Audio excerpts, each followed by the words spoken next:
Talk to me. In Derby, there's a number of very impressive family-run operations who've recently been bought out by corporate estate agents.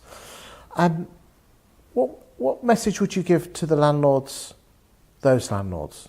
Because don't get me wrong, they're all very, very good firms and still very good firms.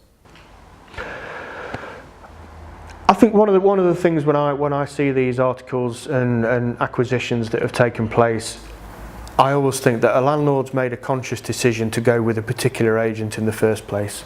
They've made that decision to go with an independent, perhaps a smaller, more personable agent in their opinion, and then through circumstances beyond their control, they're not with that agent anymore because it's been absorbed into a larger property group.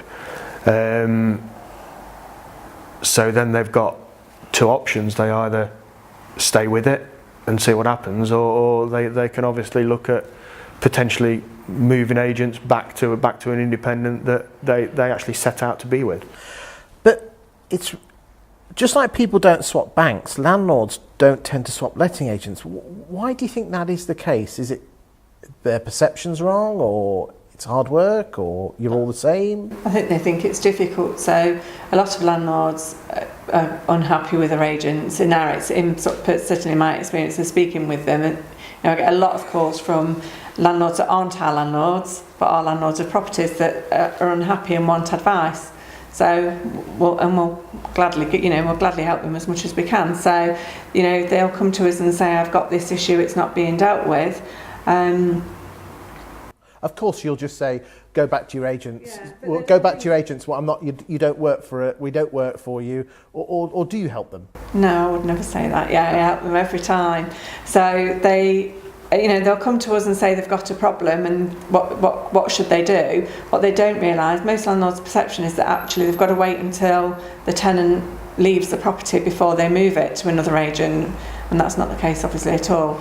It's very simple to do. Their agent might tell them otherwise and sort of blind them with. There is a lot of documentation that has to be changed over, but that's something that nothing that the landlord has to do. No, nothing that the landlord has to do. So, because let's be honest, most people don't love their bank; they can't be bothered to swap. Most people don't love their letting agent, obviously apart from your landlords, but they just can't be bothered to move because they think it's cost, hassle, trouble. Yeah. Will you take all that pain away? We do take that pain away, because the landlord, it's the same as picking up a new piece of business from a landlord who's never used an agent. We go through the same process. There's just a bit more documentation to fill in, to transfer the deposit into a new scheme, to transfer the management agreement, but nothing that the landlord has to do. So you'll do all that for them? Take care of everything, yeah. So you just basically one-stop shop, and you'll get it sorted. Yeah. Yes. There's never been an incident yet that we've not been able to sort of help with. Yeah, absolutely. Yeah. So they'll come to. But this the biggest. You asked earlier about sort of threats to business, or the biggest thing that we faced. The biggest thing personally for me was the deposits.